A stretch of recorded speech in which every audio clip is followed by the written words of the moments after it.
Publicada esse mês a RDC 655 de 2022 sobre o recolhimento de alimentos e, com isso, é revogada a RDC 24 de 2015. Eu sou Ana Nésia Ramos, especialista em segurança de alimentos, e essa é a nossa série para o PodEg sobre leitura comentada. Vamos falar sobre recolhimento?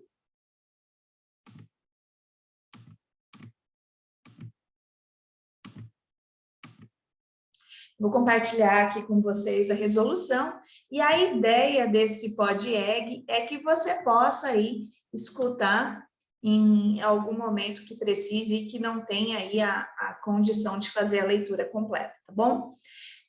Essa resolução foi publicada no Diário Oficial de 30/3 de 2022, na edição 61, seção 1, página 324, e ela é do órgão do Ministério da Saúde, Agência Nacional de Vigilância Sanitária, Diretoria Colegiada. Ana, eu sou CIF, por que eu tenho que responder para a Anvisa? Porque o Ministério da Saúde, ele tem um peso maior aí nas legislações que se referem à segurança do alimento. Então, por isso, que mesmo que nós sejamos fiscalizados pelo Ministério da Agricultura, dentro do Departamento de Produto de Origem Animal, nós também precisamos seguir as legislações da Anvisa. E ainda por cima, né, vale aí as mesmas regras para os rótulos. Então, você precisa, sim, saber o que está acontecendo dentro das legislações do Ministério da Saúde, ok? A RDC 655, de 24 de março de 2022, dispõe sobre o recolhimento de alimentos e sua comunicação à Anvisa e aos consumidores. Ou seja, é aquela legislação que nós temos que seguir, mas nunca queremos colocar em prática. A diretoria colegiada da Agência Nacional de Vigilância Sanitária, no uso de suas competências, que lhe conferem os artigos 7º, inciso 3º e 15, incisos 3º e 4º da Lei 9.782, de 26 de janeiro de 1919, e considerando o disposto no artigo 187, inciso 6º, e parágrafos 1º e 3º do Regimento Interno, aprovado pela Resolução da Diretoria Colegiada, RDC, número 585, de 10 de dezembro de 2021. Resolve adotar a seguinte resolução da Diretoria Colegiada RDC, conforme deliberada em reunião realizada em 23 de março de 2022, e eu, diretor-presidente, determino a sua publicação. A RDC, então, assim como qualquer legislação, ela traz essa introdução, trazendo aí o embasamento legal e por que ela tem o direito de fazer essa publicação.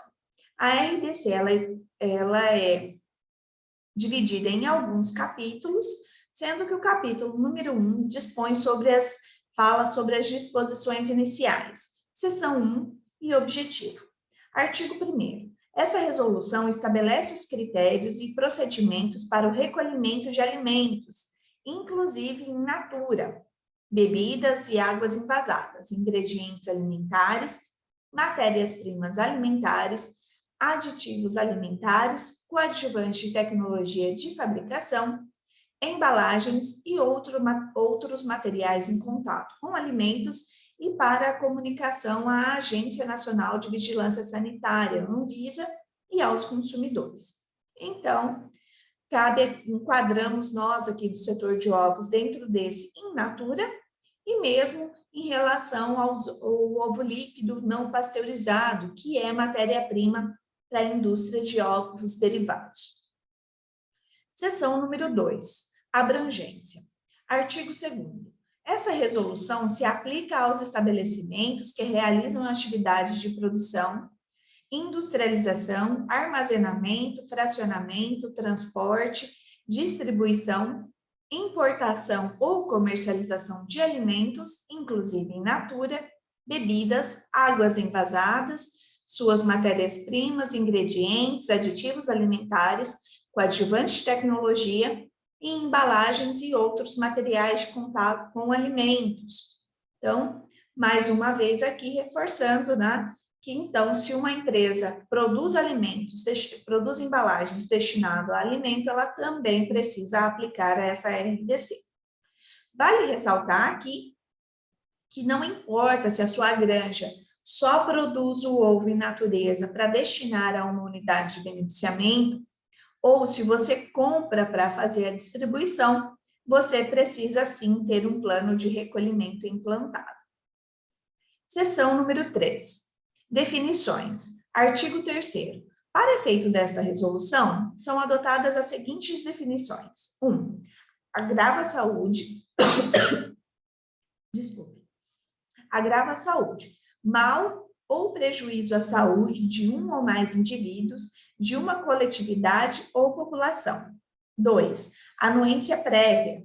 Procedimento pelo qual a Anvisa avalia, previamente à divulgação, o conteúdo informativo da mensagem que alerta aos consumidores, submetido pela empresa interessada. 3. Autoridade sanitária.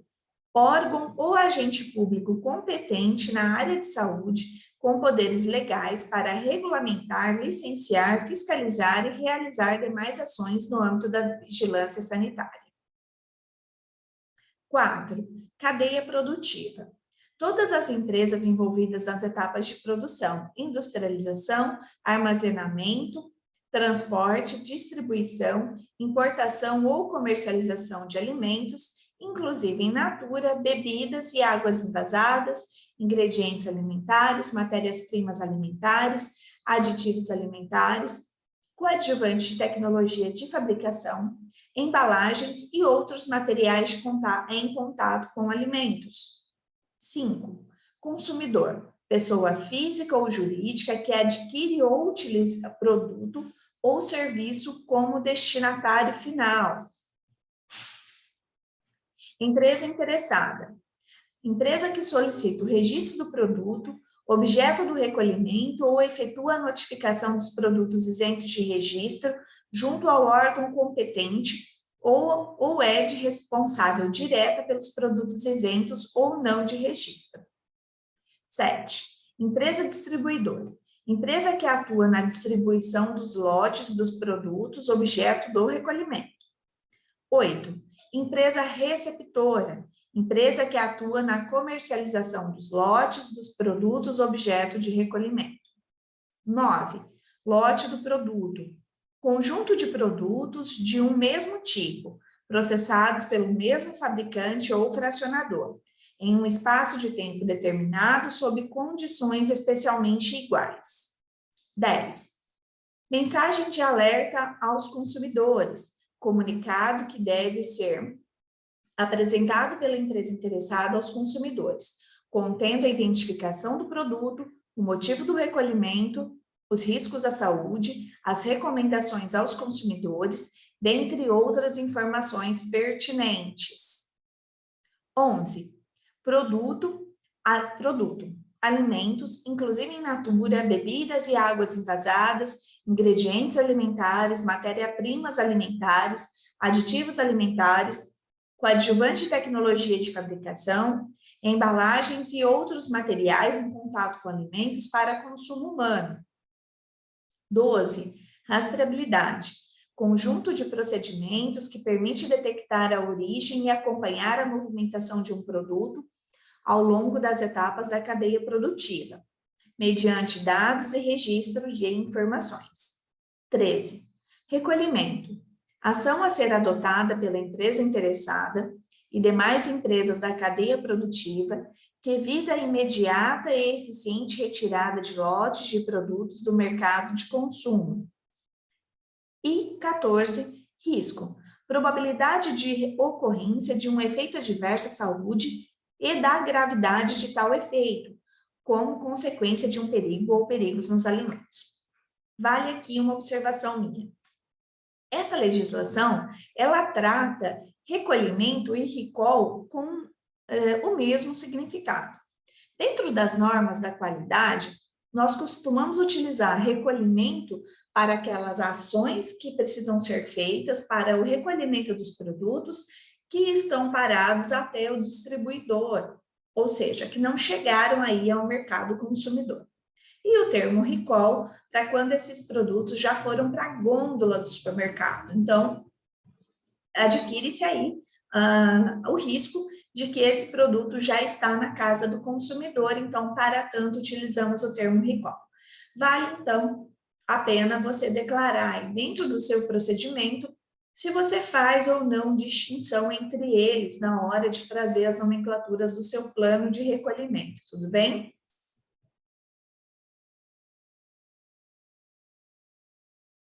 Capítulo 2º. Plano, rastreabilidade e ações de recolhimento. Seção 1, plano de recolhimento. Artigo 4º. Toda empresa interessada deve dispor de plano de recolhimento de produtos, o qual deve ser acessível aos funcionários envolvidos e disponível à autoridade sanitária quando requerido. Parágrafo 1º.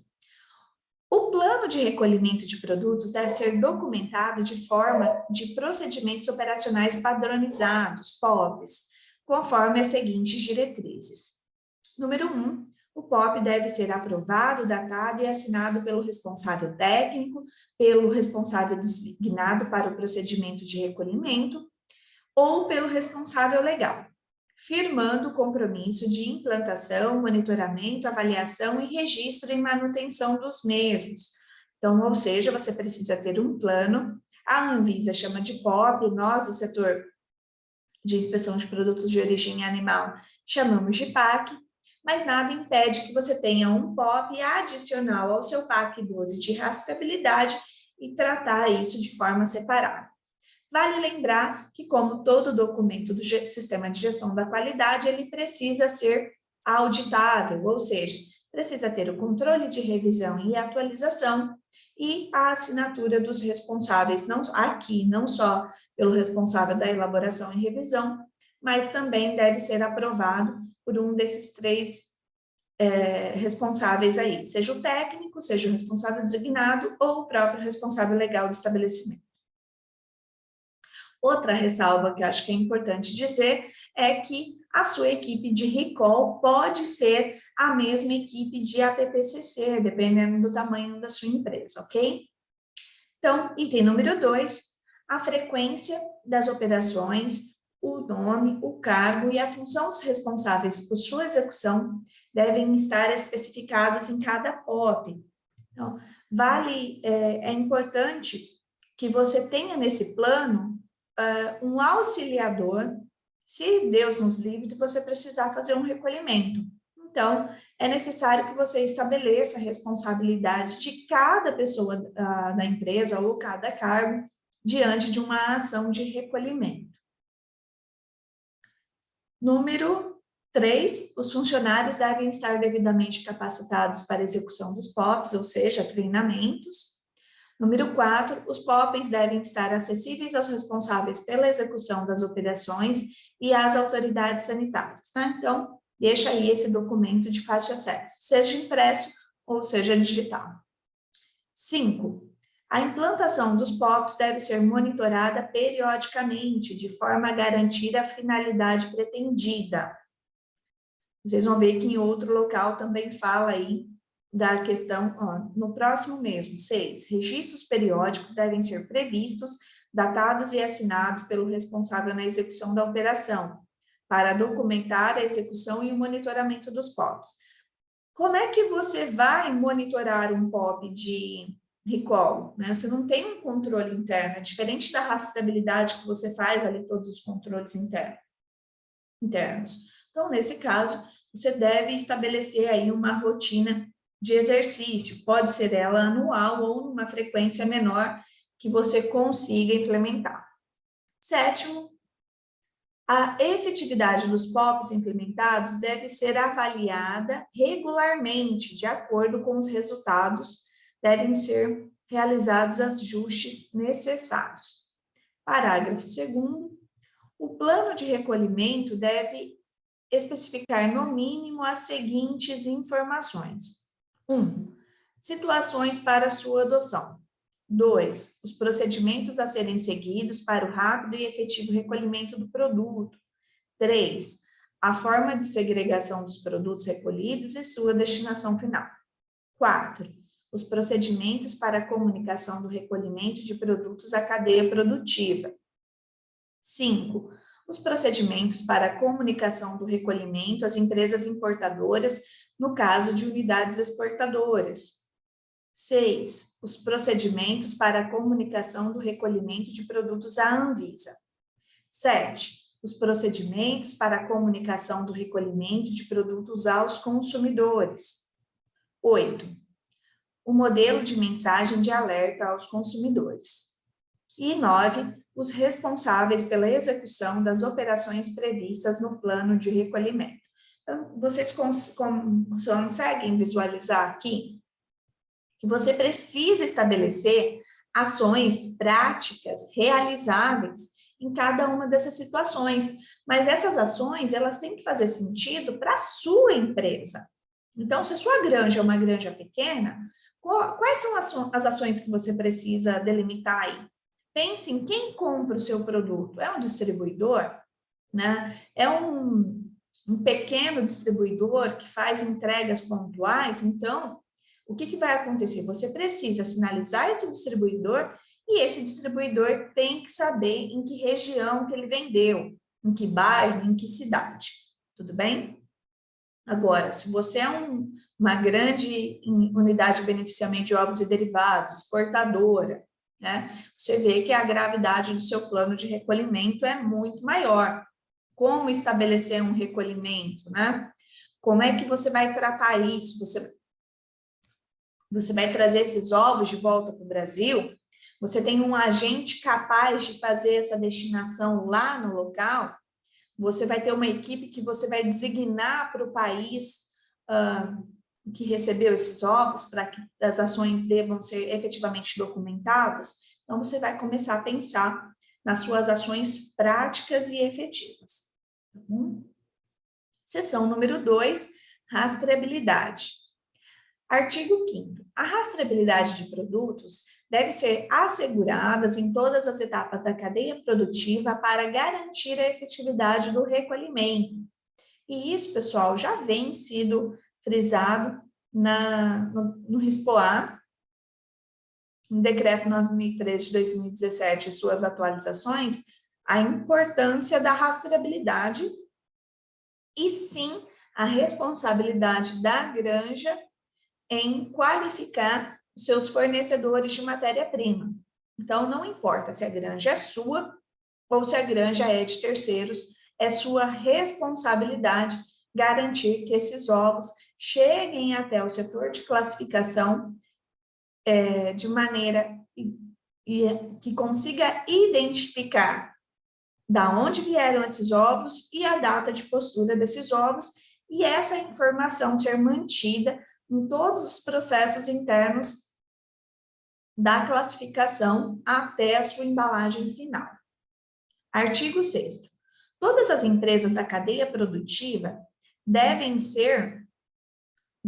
manter, no mínimo, registros que permitam identificar as empresas imediatamente anterior e posterior na cadeia produtiva e os produtos recebidos e distribuídos. Artigo 7º. Os registros de que tratam o artigo 6º devem incluir, no mínimo, 1. Razão social, CNPJ, endereço eletrônico, se houver, das empresas imediatamente anterior e posterior à cadeia produtiva. Pessoal, você não precisa ter uma planilha de Excel com essas informações se você tem um sistema gerencial com esses dados, tá bom? Agora, se você não tem um sistema onde você consegue identificar quem são os seus compradores, né, quem faz parte aí da sua cadeia produtiva, vale ressaltar que você precisa ter uma planilha manual, uma planilha de Excel, uma maneira que você consiga demonstrar que você tem os dados, tanto dos seus fornecedores, quanto dos seus distribuidores. 2.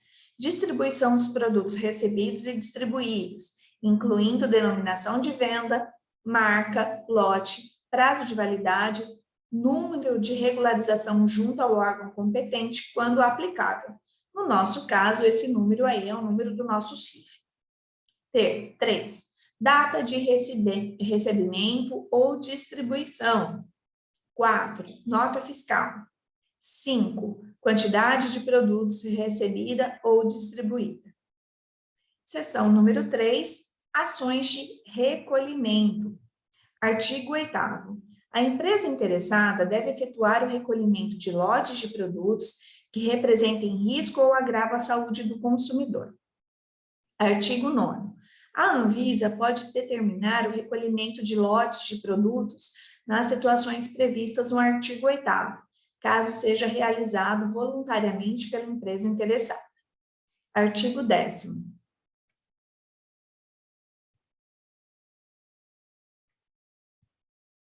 O recolhimento implica imediata suspensão da comercialização dos respectivos lotes dos produtos e a segregação das unidades em todas as empresas da cadeia produtiva. Pessoal, deixa eu fazer uma observação aqui, né?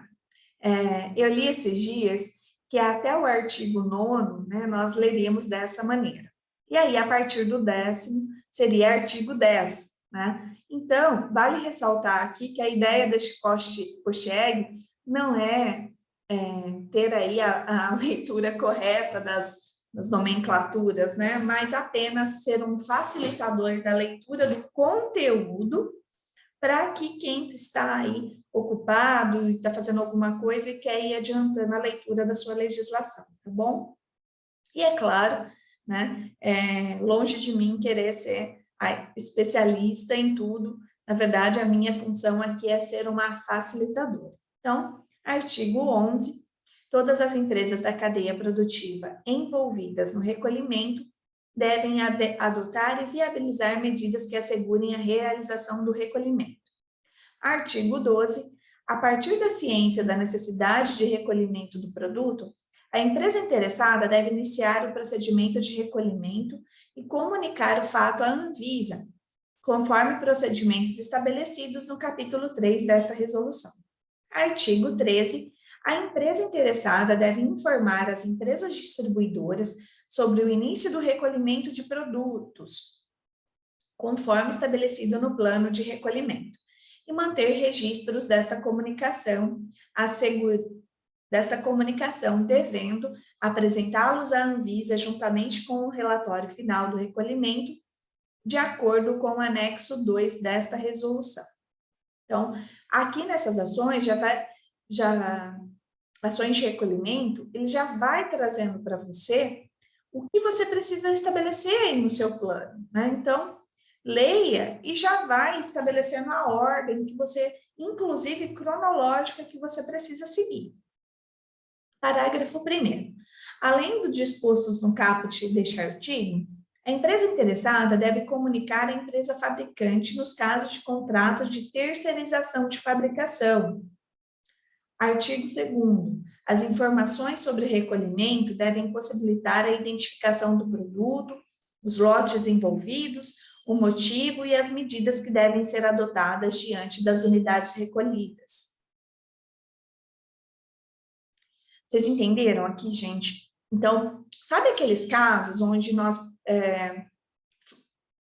classificamos os ovos e utilizamos a marca de um terceiro? Vocês são corresponsáveis, e assim como a marca também é corresponsável. Então, é necessário que você faça uma comunicação formal à empresa detentora da marca. E olha só, se você ainda tem um contrato que te exige um critério ainda maior numa situação dessa, como acontece muitas vezes com as grandes marcas, você também precisa estabelecer dentro do seu plano de recolhimento as ações determinadas pelo seu cliente. Artigo 14. As empresas distribuidoras devem disponibilizar à empresa interessada o mapa de distribuição dos lotes objeto do recolhimento e informações sobre 1. Quantidade distribuída às empresas receptoras. 2. A quantidade em estoque na empresa distribuidora. Artigo 5º. O recolhimento deve recuperar a maior quantidade possível de unidades do produto, inclusive aquelas que se encontram em poder dos consumidores. Artigo 16. Os produtos objetos de recolhimento devem ser armazenados pelos estabelecimentos da cadeia produtiva, em local separado e identificado, até que a destinação seja estabelecida pela empresa interessada. Artigo 17. Destinação das unidades recolhidas é de responsabilidade da empresa interessada, que deve observar as normas vigentes relativas à destinação ambiental adequada. Inclusive, aqui, pessoal, faço uma outra ressalva. Se você é uma empresa exportadora e você vai fazer a destinação lá no país de destino, você precisa avaliar a legislação local, tá bom? Sempre visando aí ao descarte ambientalmente adequado. Parágrafo único. A empresa interessada deve dispor de registros que comprovem a destinação final das unidades recolhidas, devendo apresentá-los à Anvisa juntamente com o relatório conclusivo do recolhimento, conforme anexo 4 desta resolução. Artigo 18. A Anvisa deve manter articulação com as autoridades sanitárias dos estados, do Distrito Federal e dos municípios para o acompanhamento das ações de recolhimento de produtos. Artigo 19. A Anvisa deve informar as autoridades sanitárias dos estados, do Distrito Federal e dos municípios e aos órgãos nacionais, incluindo aqueles de defesa do consumidor, que, quando necessário, a órgãos estrangeiros e organismos internacionais sobre os recolhimentos destes produtos realizados no país. Artigo 20. A Anvisa deve disponibilizar em seu sítio eletrônico a relação de recolhimento de produtos em andamento e finalizados no país. Pessoal, cabe uma ressalva aqui. Nós estamos falando de alimentos, seguindo a legislação da Anvisa de alimentos, né? Mas o Ministério da Justiça também disponibiliza no site deles os recolhimentos realizados no país, para produtos não alimentícios e alimentícios, tá bom? Então, além da legislação da Anvisa, do Ministério da Agricultura, você ainda precisa ficar de olho na legislação do Ministério da Justiça, na Secretaria de Defesa do Consumidor.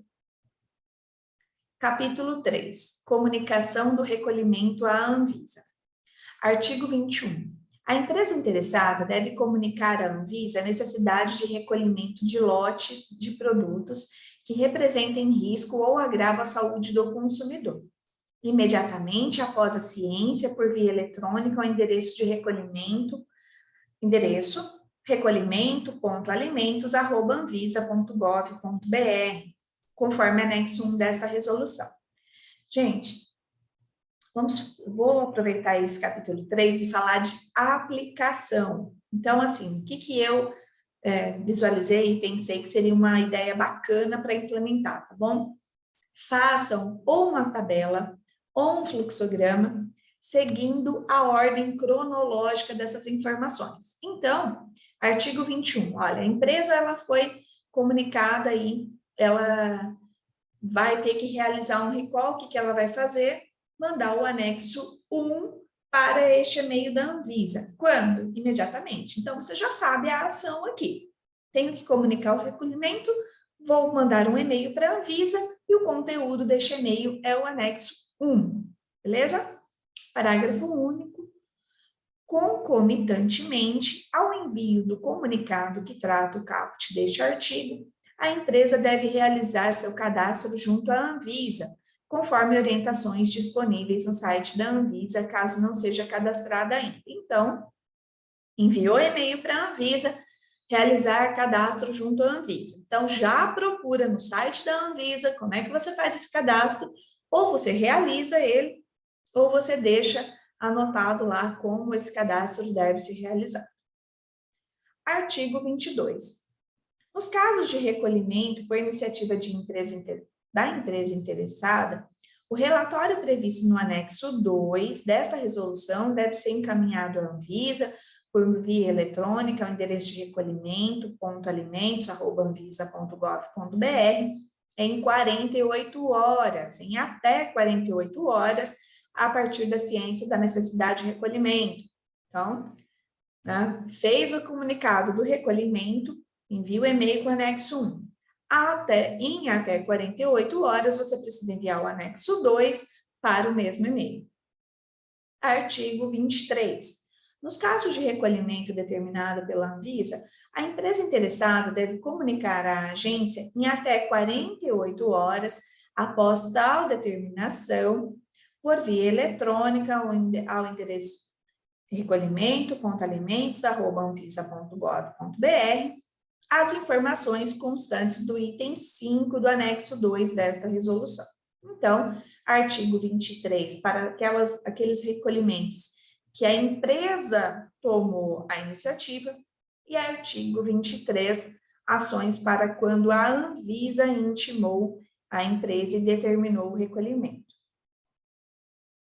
Artigo 24, os relatórios de recolhimento devem ser protocolados junto à Anvisa pela empresa interessada por meio de um sistema de peticionamento eletrônico. Parágrafo 1º. O primeiro relatório periódico deve ser encaminhado nos termos do anexo 3 dessa resolução em até 30 dias corridos, a contar da data de comunicação que trata o artigo 21 e aos relatórios subsequentes de igual período. Parágrafo 2º. O relatório conclusivo deve ser encaminhado nos termos do anexo 4 dessa resolução em até 120 dias, corridos a contar da data de comunicação que trata do artigo 21. Então, vocês veem aí que dá para nós percebermos toda uma agenda, um cronograma das ações que precisam ser determinadas, tá? E aqui, no artigo 24, fala aí do sistema de peticionamento eletrônico. Então, já se informa onde está esse sistema, como que eu faço para acessar, qual é o link, porque você viu que nas primeiras 48 horas devem ser determinadas muitas ações a fim de que você não tenha que pagar mais multas além do prejuízo que você, obviamente, terá com o recolhimento. Artigo 25. Anvisa deve emitir o comunicado referente à finalização do recolhimento de produtos à empresa interessada. Artigo 26. A Anvisa pode requerer complementação das informações apresentadas pela empresa interessada, se as informações forem consideradas insuficientes. Artigo 27. A Anvisa pode requerer a apresentação de relatórios em periodicidades diferentes daquelas estipuladas neste capítulo, caso demonstre a necessidade. Artigo 28. A empresa interessada pode apresentar os relatórios periódicos ou conclusivos em periodicidade diferente das estipuladas neste capítulo, caso demonstre a necessidade. Capítulo 4. Mensagem de alerta aos consumidores.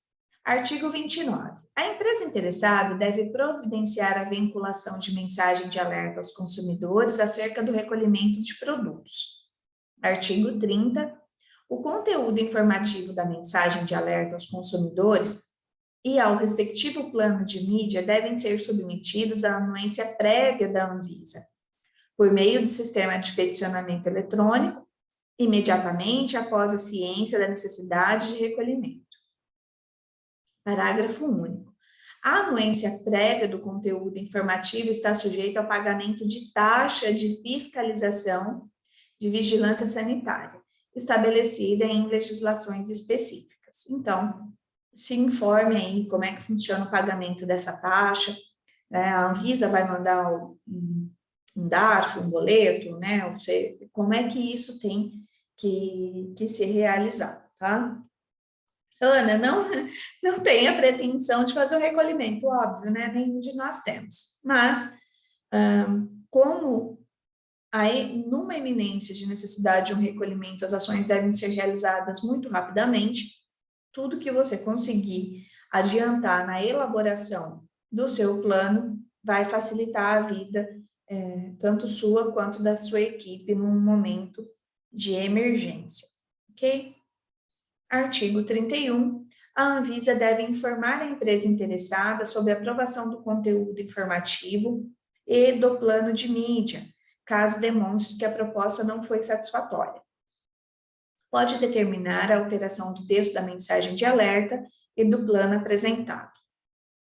Pessoal, vale aqui, né, sempre o respaldo de um advogado na hora da elaboração e revisão dessa mensagem, tudo bem? Artigo 32. A empresa interessada deve providenciar a vinculação da mensagem de alerta aos consumidores imediatamente após a anuência. Artigo 33. A mensagem de alerta deve ser elaborada com informações concisas, primando pela clareza e objetividade, de acordo a evitar o uso de termos técnicos, informações ambíguas ou insuficientes ao entendimento do consumidor. Parágrafo único. O texto da mensagem deve abranger, no mínimo, as seguintes informações. 1. Denominação de venda, marca, lote, prazo de validade, número de regularização junto ao órgão competente, quando aplicável, conteúdo líquido e tipo de embalagem. Identificação da empresa interessada, motivo do recolhimento, riscos ou agravo à saúde do consumidor, recomendações aos consumidores, contemplando os locais disponibilizados para a reparação ou troca do produto, telefone e outros meios de contato de atendimento ao consumidor e a imagem do produto. Artigo 34. A mensagem de alerta deve ser vinculada às expensas da empresa interessada e dimensionada de forma a garantir a informação aos consumidores acerca dos lotes dos produtos objeto de recolhimento. Parágrafo único. Adicionalmente ao dispositivo no caput deste artigo, a vinculação da mensagem de alerta deve ser realizada na página eletrônica e nas mídias sociais da empresa interessada, quando houver, e em local de destaque de fácil visualização até a finalização do recolhimento, sem prejuízo da divulgação em outras mídias. Vale ressaltar aqui, né, que muito provavelmente, se você colocar que você só vai fazer essa comunicação no seu site, a Anvisa não vai aprovar, né? Você precisa ter aí um plano de comunicação nas mídias locais e nacionais, né, onde tem o produto divulgado, seja ela jornal, rádio, televisão, obrigatoriamente também divulgar no seu site. E lembrando aqui que a Baker, ela sofreu uma multa aí de 10 milhões justamente por falhar nesse processo, né? E atualmente, eu estou em abril de 2022, o Kinder Ovo fez aí não somente a publicação no seu site, mas também um anúncio pago no Google. Então, quando você entra no Google e lança lá o Kinder Ovo, ele já traz esse anúncio pago, linkando a mensagem de alerta que ele queria que o consumidor tivesse, mesmo estando no Brasil, onde não houve o recolhimento do Brasil, mas não houve recolhimento do produto, mas eles queriam tranquilizar a população, tá bom? Capítulo 5, disposições finais. Artigo 35. Os registros da execução dos POPs, da comunicação de recolhimento às empresas imediatamente posteriores na cadeia produtiva, da destinação final das unidades recolhidas, da rastreabilidade e dos outros relativos ao processo produtivo e de controle da qualidade devem ser mantidos nos seguintes períodos. 1. 6 meses após a data de recebimento e distribuição dos produtos perecíveis que não dispõem de prazo de validade. 2. 6 meses após o vencimento da validade para produtos que dispõem de prazo de validade na rotulagem. 3. 5 anos para os demais casos. Parágrafo único. Os registros mencionados no caput deste artigo devem estar disponíveis à autoridade sanitária quando requeridos. Pessoal, por mais que o ovo tenha um prazo de validade de 20 a 30 dias, eu não aconselho você a guardar essa documentação por apenas 6 meses, tá?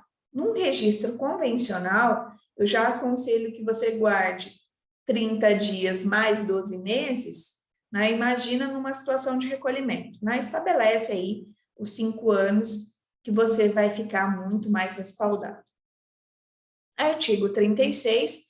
O atendimento ao dispositivo nesta resolução não exime a empresa interessada de comunicar imediatamente outras autoridades competentes, como no caso do CIF, né? Então, vai lá, coloca no seu plano a comunicação ao e-mail da Anvisa e também a comunicação ao e-mail do CIF local, tá? E aí, lembra também de ver o documento que trata lá do Ministério da Justiça sobre recolhimento, se você também tem algum plano para seguir dele. Artigo 37. O descumprimento das disposições contidas nesta resolução constitui infração sanitária, nos termos de Lei 6.437, de 20 de agosto de 1977, sem prejuízo das responsabilidades civil, administrativa e penal cabíveis, né? Então, não é porque você atendeu a Anvisa que você está livre aí das demais responsabilidades legais. Artigo 38. Fica revogada a resolução da diretoria colegiada, RDC 24, de 8 de junho de 2015, e artigo 39, esta resolução entra em vigor em 2 de maio de 2022. Assinado por Antônio Barra Torres, anexo 1. Então, aqui aparecem, então, os anexos que devem ser enviados a cada comunicação, estabelecidos nos artigos anteriores. Então, o anexo 1 trata da comunicação de recolhimento à Anvisa e a mensagem de alerta aos consumidores. O anexo 2 trata do relatório inicial de recolhimento, então primeiro você comunica e depois você começa a recolher. O anexo 3 é o relatório periódico de recolhimento. O anexo 4 é o relatório conclusivo de recolhimento, ok? Então, eu deixo aqui as informações. Vou disponibilizar para vocês o link para acessar a resolução 655 lá dentro do site da imprensa oficial. E também fico à disposição aí de receber as suas dúvidas, né? Dentro das minhas possibilidades eu vou respondendo para vocês. E quero saber de vocês, o que vocês acharam da ideia? Gostaram desse post-EG? Gostaram aí da leitura comentada? Por que eu resolvi fazer comentada, né? Porque só ler você pode usar aí os aplicativos de leitura na sua correria. Então, espero que vocês tenham gostado, espero que tenha sido útil para você e nos vemos em breve, tá bom? Até mais!